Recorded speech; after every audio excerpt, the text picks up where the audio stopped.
De la vigne à la canette.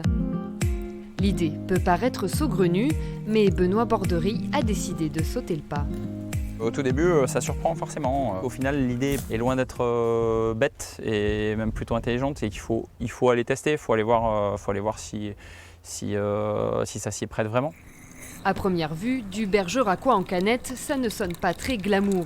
Mais le vigneron aime les défis. On a des arômes très poire, fruits à chair blanche. Et lorsqu'on lui demande si le contenant ne va pas dénaturer le goût du vin, il a un argument imparable. Si on est complètement honnête avec notre travail, on ne peut pas utiliser des cuves en inox pour stocker nos vins, justement pour les qualités sanitaires d'une cuve et pour sa neutralité au niveau gustatif, et se dire que la canette n'est pas un contenant qui se prête à la commercialisation du vin.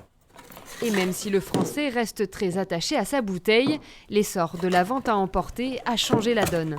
Légère, pratique et incassable, la canette s'invite aujourd'hui dans les repas pris sur le pouce. On s'est rendu compte qu'il y avait peut-être un moment de dégustation à offrir ou à saisir pour proposer du vin dans un contenant plus petit pour des consommations, on va dire, raisonnables de 1 ou 2 verres au moment du déjeuner ou du dîner.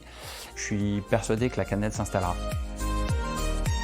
Commercialisée depuis mars dernier, la canette du Château Poulvert pourrait bien être la première d'une longue lignée et permettre d'emporter un peu du bergeracois partout avec soi.